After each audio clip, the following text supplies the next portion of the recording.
on YouTube right now. I am. Back when I was a teenager, let's just say that life wasn't that easy, or at least it didn't look that easy to me. I felt very unconfident, and it seemed to me that the world was a very dark and difficult place. At the age of 13, 14, I was basically already wanting to run away of the way I felt. And so that looked like drinking. It looked like binge eating. It also started to look a lot like bulimia. And these were ways in which I didn't have to think about all the nasty thoughts that I was having to deal with at the time. And those looked like suicidal thinking at the time as well. So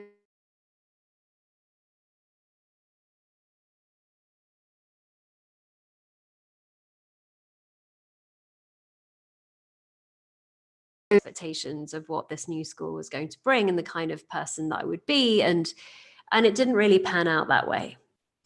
And so I wasn't the popular kid. I wasn't the popular teen. And so I felt sorely disappointed, and I just basically started to beat myself up about the fact that I wasn't as popular as I thought I would be. And it looked like the major sort of feelings that I was in during that time was a lot of loneliness, was a lot of self-criticism, was a lot of jealousy, and not feeling worthy, basically. And so the ways in which I decided to sort of deal with that, as I said, was with drinking and alcohol, was with bulimia. And so you could say that I was very unconfident, like I didn't have much confidence in myself, and my self-esteem was really low. And by the time I was about 19, 20, I'd started to experiment with drugs, and by the age of 21, I'd already had attempted to commit suicide. So that whole trajectory for those from the age of about 14 through to 21 was really, really difficult for me. It was like a real dark, constant dark. And there were moments of lightness as well. But there was this feeling that like I was really burdened with a lot of insecurity. And I just thought that that's who I was. I couldn't understand why other people were really happy. I couldn't understand why other people in my year were really popular. And I couldn't understand why I felt the way I did. I just knew that I felt dreadfully lonely. And I knew that I felt really misunderstood. And I also felt awkward and depressed. And especially around boys, you know, you'd like a boy and then he wouldn't like you back. And it was just this big drama. I don't know if anybody that's listening to this could resonate with this, but for me, it was a big deal. And, you know, my thinking around that was definitely, I wasn't pretty. I was overweight. I got bullied as well, which didn't really help, of course. And this all culminated in me losing my virginity in a really non-loving way. And I just sucked it up and just went on with my life. But all this time, what I was doing was I wasn't sharing the way I was feeling with anybody. And I was avoiding the way I felt. And so, as I said, it all sort of culminated in this moment of wanting to end it. And I was rushed off to hospital and had my stomach pumped at the time. So that's what my life looked like for a really long time. And I'm sharing this with you, you know, not to kind of go, oh, poor me, but just to say, hey, you're not alone. Because I know that there are many teens going through this. I also know that during my time it's funny, I was talking to a friend of mine about, a woman who was at school with me at the time, and there's a reunion, and I shared with her what I was going through. She goes, oh my God, that's awful. She goes, you know, everybody I've spoken to from school felt exactly the same way. Yeah. So I'm not sure if everybody was experiencing the same thing as me, but they were all having a really difficult time. But we all put our game face on and we all said, oh no, we're fine. That's what you do, right? Because I don't know if it was the wherewithal. We certainly knew that we weren't feeling great, but it was almost like we didn't have the language to be able to communicate what we wanted to communicate. Like, I feel really shit. Do you? And so I kind of hobbled into my 30s. I kind of hobbled into my 30s and I kind of got on and did what I needed to do to feel better, which looked like, once again, drinking. I stopped the drugs. I got some jobs I really liked, so I threw myself into that. It felt to me that my confidence was something that was being built on. Like, I was starting to feel better about myself, and then I met a really beautiful man, and we got together, and he was a really beautiful soul. And so it all looked to me like it was heading in the right direction until I hit 30, where I had an affair, unfortunately. And that marriage fell apart with this beautiful man. And we went our separate ways. But that brought up a whole bunch of old feelings again of unworthiness, massive amounts for me, to the point where, once again, I found myself in hospital. And but this time it wasn't because I was going to take my life. This time it was because I just actually thought it would be a better idea for me to put myself in a situation where I wouldn't. So it seemed to me, looking back, that these things would happen and I'd somehow overreact, like, massively, to the point where life felt like it wasn't worth living. The pain was so big that it was suffocating. It felt suffocating to me. And all this time I was walking around thinking that I was somehow broken, that I needed fixing, that there was a problem with me. Marina Pearson had a problem. Marina Pearson was the problem. And so it would be waves of just waves of unconfidence, on, lack of self-worth and that sort of thing for quite a few years. And I came across this understanding about 6 years ago now. So I was 38. So I've been hobbling about for a while. Now, at that point, I'd actually discovered personal development about the age of 31, and I'd kind of gone on this journey, and gone on this personal development seminars and that sort of thing. And I started to feel better about myself, and it seemed to be sustainable. But I was still, like, after everything that I'd done, I was still feeling rather insecure and not very confident. Like, I had these weird notions about my industry where it was like, oh my God, they're so much better than me. There was always this sort of sense of comparison. They're better than me. I'm better than them. They're like, I can't approach them because who would I be if they did? And at the age of 38, you think you get over that sort of stuff, right? But it was still there in my awareness. So anyway, I at the time was releasing a book called Goodbye, Mr. X, and it was doing well. Like, I got a really amazing article from Marie Claire from it, blah, blah, blah. But my insecurity was so much that I thought I wasn't doing very well. I thought I was a failure. I thought that my business needed to make money and it wasn't, and there were a whole bunch of reasons why I thought I was failing at this thing called business or failing at this thing called life. But from the outside in, you would question it, because at the time I was just about to get married, just bought a really beautiful home in Hertfordshire, just released this book. You think, oh wow, like, why would you feel that way, right? But it hadn't even dawned on me that it had anything to do with that the way I felt had something to do with the way that I was seeing it, or the way that I was thinking. And I remember this one day when I was ready to pack it all in, that as in the business and as in leave personal development, and I was done. I was like, this is all a load of crap. Like, I've done so much work on myself. What the bloody hell's happening? Why do I still feel this way? And I'd commented to someone 6 months before that I knew that there was a truth out there that I hadn't stumbled across yet, that there was this knowing that there was something that I was looking for that I hadn't found yet. But when I did, that I would know. And funnily enough, it came literally 6 months later in a quote by Sydney Banks, which was, in this game of life, we all search for ourselves. And when I say self, I'm talking about the inner self, the very thing that created life in the first place. So if you're looking for love, if you're looking for tranquility, if you're looking just to have a loving and peaceful life, what you're really searching for is yourself.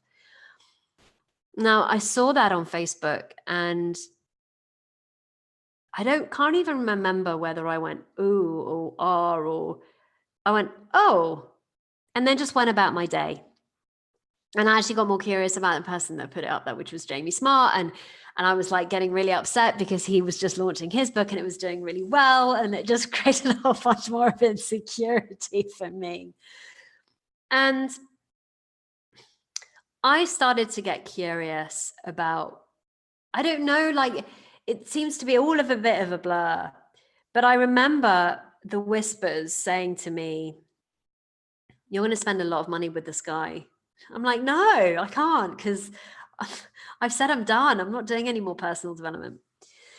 Anyway, I got curious about his book, and I decided I was going to tiptoe into WH Smith's in Heathrow and take a peek. And he was doing a competition at the time, and it was all about the quirkiest photo with his book, and you would get X. And I just got wrapped in. Like, I found myself taking a picture of myself with the book and blah, blah, blah. Anyway, I read that book and I was very pissed off at the time because there were no how-tos in the book. There was no how to get clarity at the time. Like, there was no methodology, because at the time, to give you some reference, I was doing a lot of method-based coaching. So this is, if you do this and this and this and this, then you'll feel this way. And I was pissed. I was like, why? There's no how-to in the book. Like, I don't know. Like, this is a crap book, and I just tossed it. But a few days later, I had a massive insight that changed the way that I viewed everything that I was doing. And that was that nobody really knows what they're doing. They're just making it up. As in, I'd spent thousands of pounds on consultants to help me grow my business. And what I realized is they were just doing it their way because that's what had worked for them. But it didn't necessarily mean that was how it was going to work for me. And so from that moment on, I got really curious about this understanding, because I knew that something had changed. I didn't know exactly what was going on. And I kind of got I was like, I don't know, even if it's about the book, I have no idea, but I knew that something was going on. And I thought, well, since I read the book, So then I started to look in this direction. So I went to a seminar, and then I signed up to the training. And so, yes, I ended up spending a lot of money with him. But the next insight, if it was the next, and the one I really remember clearly, was me sitting in a field in Wales, minding my own business and watching whatever it was I was watching, nature, I guess. And I had this profound insight, which basically was, if being is enough, I must be enough. Because what I saw was that nature just is, it just be. And the intelligence that is in nature is just being.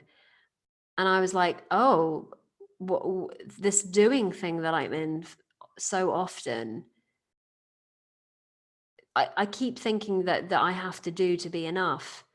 But actually what I realized is that just being is enough. Just being Marina is enough. Just being here is enough. Like, I don't need to be doing anything.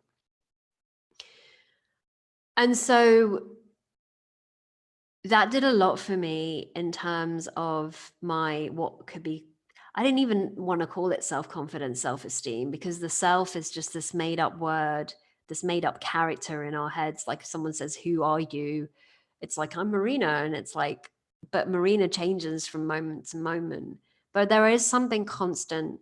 There is the essence that's inside of us that we're born from. And kind of that was the next piece that landed for me. There was that particular insight that followed that sort of train of thought of path of innate confidence. And this next one was around who we really are, which I had to just, like, that day was full on. I was just literally like, I'm going to have to sit down here for a few days because so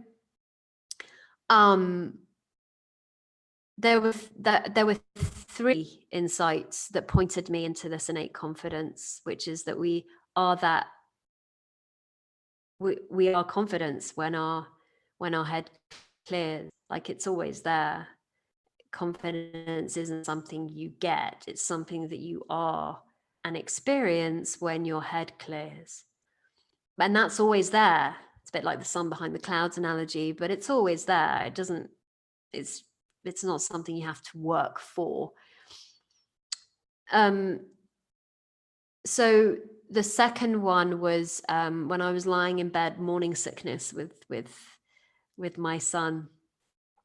I must have been about 10 weeks pregnant, and it was at night actually.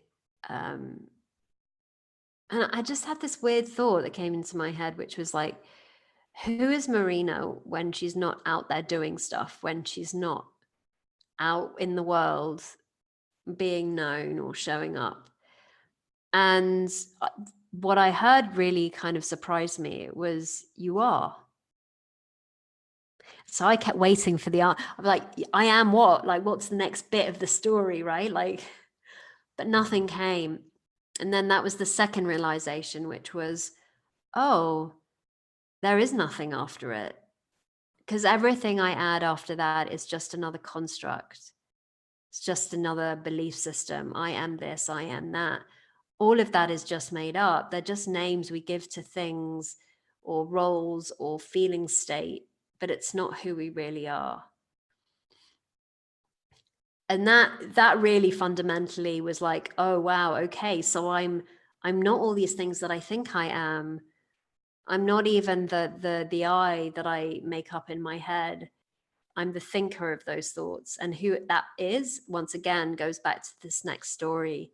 So a couple of weeks later, I'm walking around in London, now 12 weeks pregnant. And my attention went to my belly, and this new thought popped into my head, as it does. And it went, oh, so what's creating my son? Because I wasn't. I certainly didn't have to think about the whole process of creation. And I'd heard before, like, yeah, you know, you don't, like, when you graze yourself and the body just heals and so forth and so on. I'd heard that before, but I really didn't get it to the way that I got it that day, which was, so if I'm not creating my son, what is? Energy. But what is that energy? And then the new thought that came in was, he's God.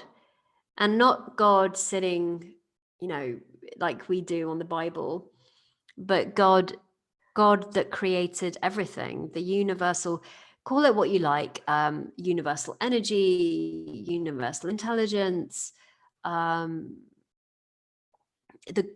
grand orderly design of things.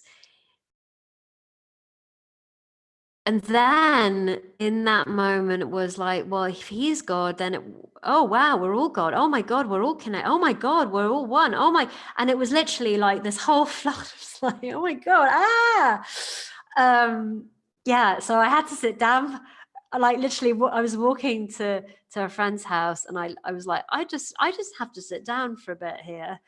I've just experienced God in a big fundamental way, because I knew that like that we're all one was a concept I understood. Like I'd read about it. I'd read, Anita Mujani's book. I'd read about these things. And so it was a conceptual to me. But that moment was not a conceptual moment. That was definitely a moment where I saw the oneness in everything. I saw that where we come from is exactly what Sid was pointing to in that one quote. What we're looking for is that self that created everything in the first place, which is basically that universal intelligence, which manifests itself as this incredible body. And that fundamentally changed everything for me, because I realized this idea of confidence. How can we not be how can we not be enough?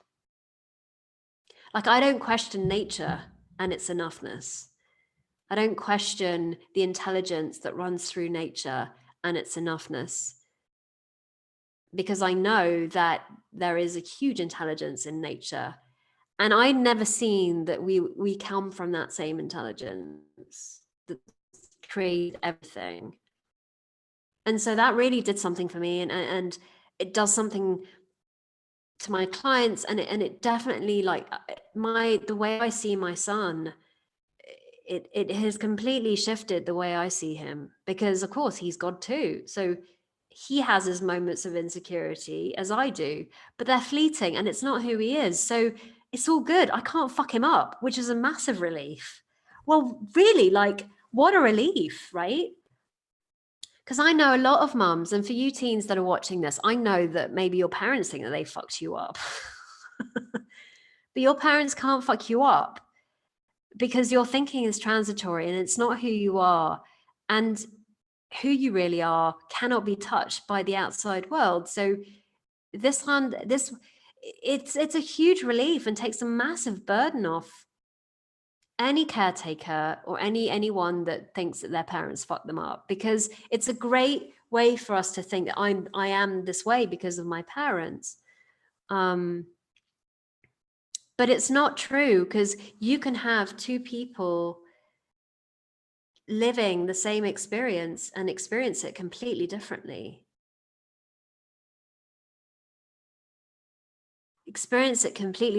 So it can't be what's happening that is creating the experience.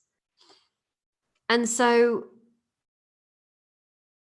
it's amazing to me, and how hopeful it is to go from this really, really, what I would have deemed insecure woman, girl, teenager, anorexia, bulimia, drug taker, alcohol-based existence, to someone now who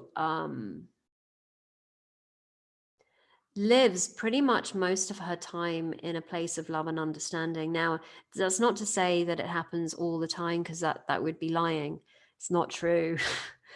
But I definitely don't spend, like, the bounce back rate is far faster. Like, I'll have moments of insecurity, but I won't stay there for very long. So whereas before, the glimpses of security and well-being were very much glimpses of that, now it's the glimpses are of those moments of insecurity. They're not the norm for me. And so I just think this is enormously hopeful, when we realize that our experience is only ever coming from the principle of thought. That is transient. It's not who we are. We don't need fixing. We are definitely not broken. How can we be? Because we're coming from this incredible intelligence that created everything around us, and that's who we actually are and what we're made of. But of course, it makes sense that if you think that you're living in the feeling of your circumstances, and you think that your feelings are coming from what people are saying about you, you think your feelings are coming from the fact that nobody wants to hang out with you if you think your feelings are coming from what your parents have done to you, if you think your feelings are coming from you know, what you're seeing on Facebook or Instagram, then it makes complete sense that it feels like you're not coping, or it feels sense that you're not confident. But that's the beauty of this understanding, is that when you realize those feelings aren't coming from any of those things, it frees you up to see something new. It frees you up to see that you don't need to believe the thinking that you have, which was really novel for me. It's like you can have all these thoughts, but you can have millions of thoughts run through your data system, your system, and there are some that you believe and others that you don't. Like I might believe that I'm a shit mum from time to time. And there are things that I don't believe about myself anymore that would just be like, well, that's just stupid. Like I'm a horrible person. I used to think I was a horrible person. I don't think that anymore. Like I wouldn't believe that of myself. I get pissed off and angry, but I'm not a horrible person. So when you see that, when there's a slight glimpse of an insight that you can have, like I did, like a new thought that pops into your awareness, like, oh, I didn't know that, or oh, I'm seeing myself differently. That can do a lot for you. It's not even about what you see. It's the fact that you had an insight that will make the difference, because it clears up a lot of that clutter. It's an amazing system. Like it's an innate decluttering system. But interestingly enough, and I want to share this too, is I know you and I talked about this on the podcast, Anne, where insight, you don't have to be quiet and in meditation to have an insight. No, you're absolutely right. And I want to share this because I think it's also really important. So when I was going through these moments of rock bottom, you could call them, the night that I took those sleeping pills the first time, I was lying there waiting to kind of go, like, take me now. And then there was this voice, clear as a bell, that said, what the fuck are you doing? Get up, go downstairs, tell someone what you've done.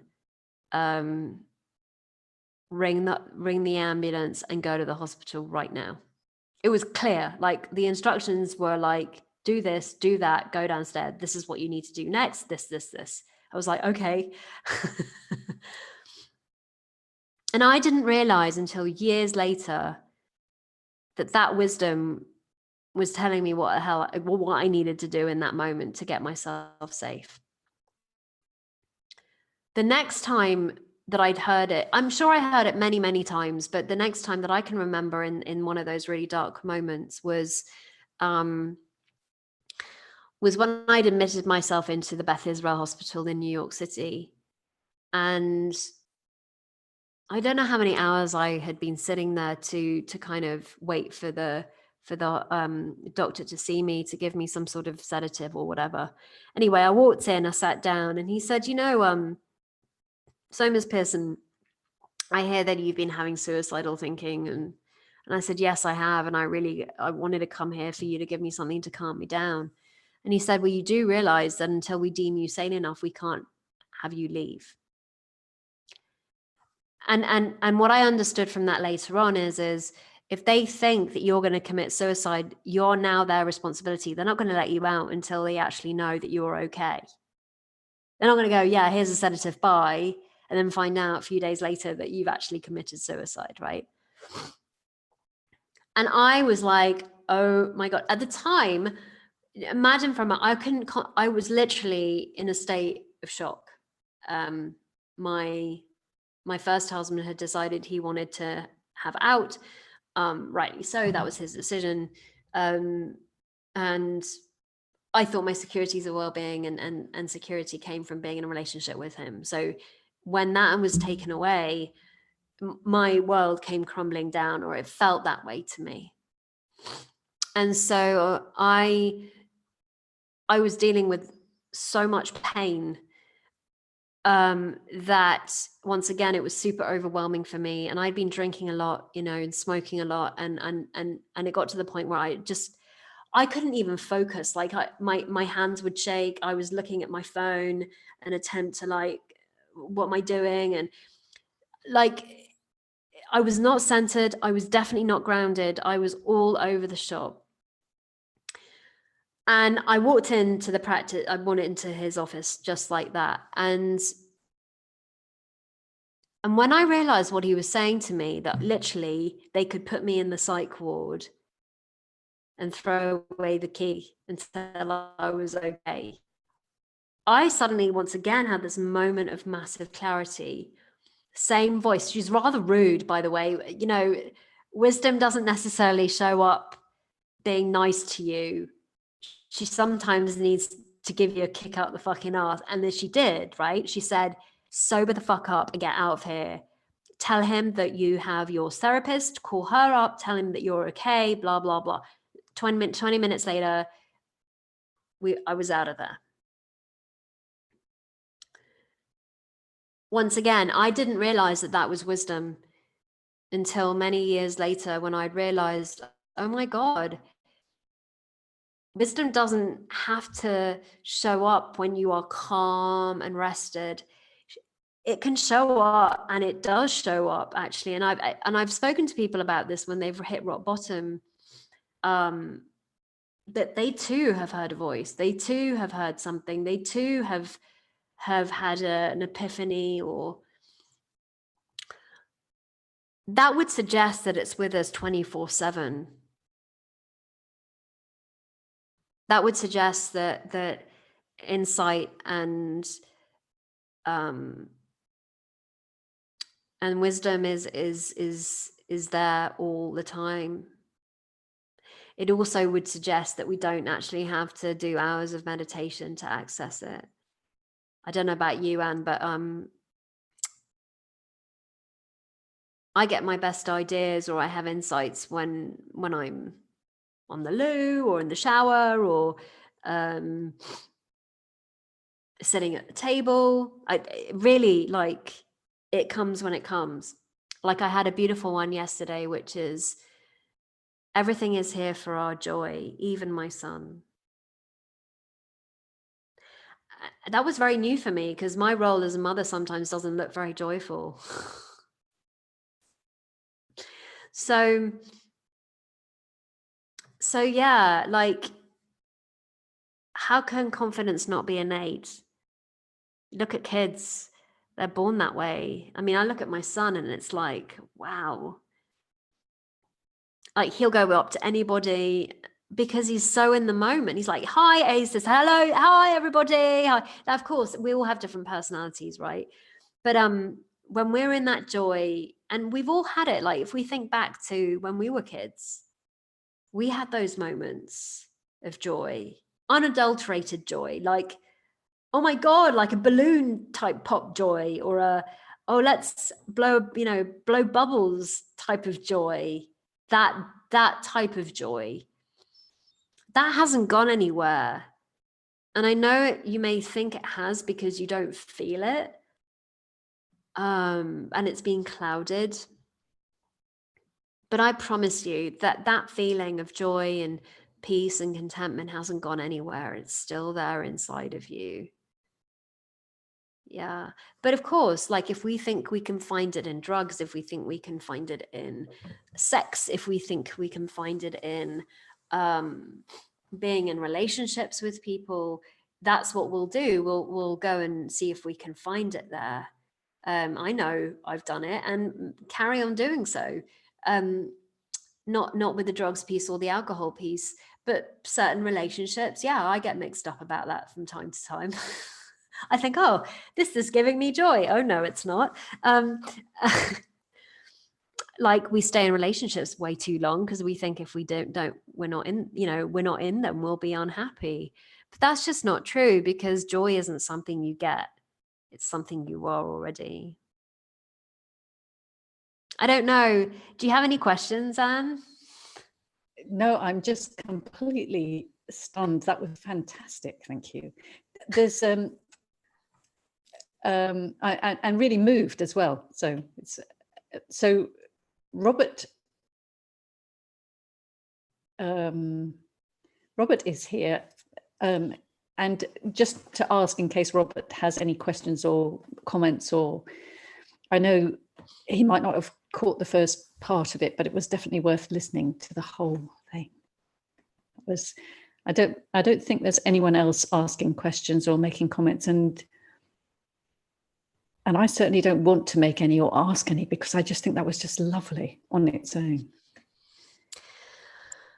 Yeah. Yeah, Robert, if you've got any questions, and if not, that's okay too.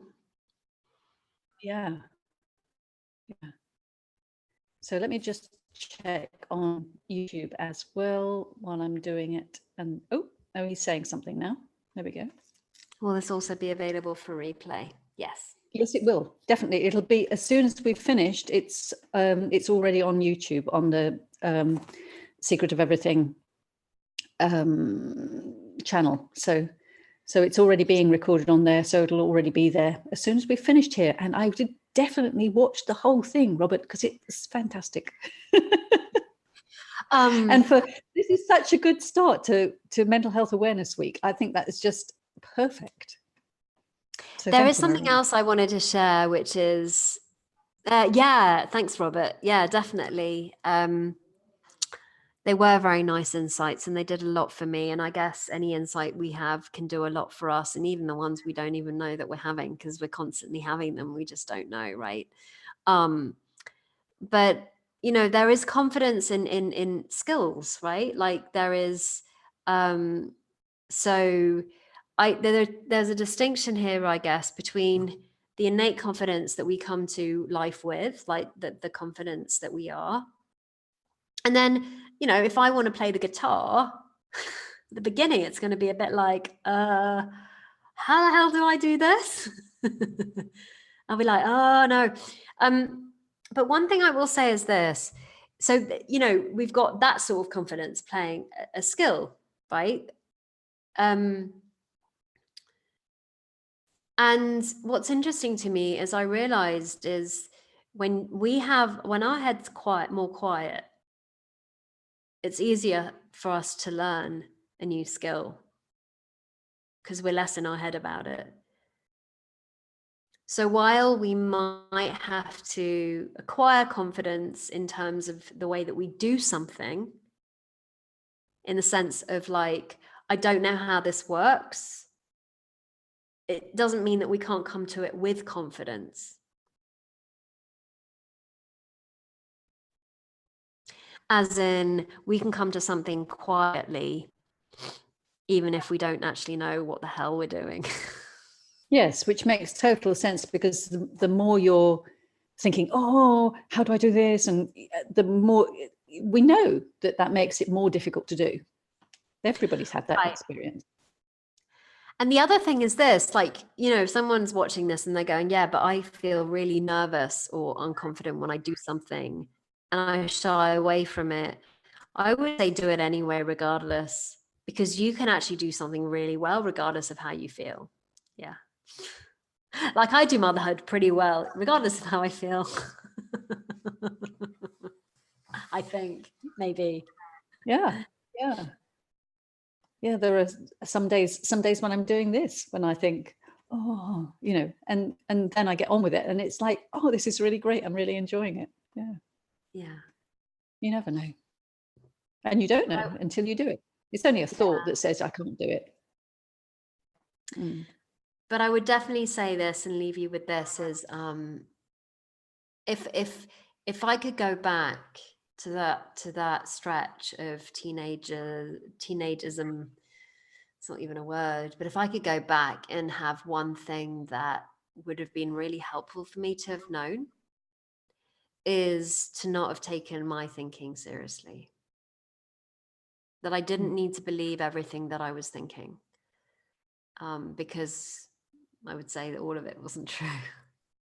It was all kind of, yeah. I think that would have done a lot for me. Yeah. Mhm. That's fantastic. So just so that people know, all of your links are on the secretofeverything.com website. You have a page of your own, and there are links to everything. I don't know if I've put the link to the podcast. I think I might put that separately, actually. Okay. So that, because it's on your website anyway, isn't it? But even so, I might put the podcast link separately too, so that. There's also my new book that's just come out called The Joy of Being. Yep. So if any teenagers are watching this, or mums that are watching this, it is for mums. So The Joy of Being is available on Amazon as well, on Audible too. So Brilliant.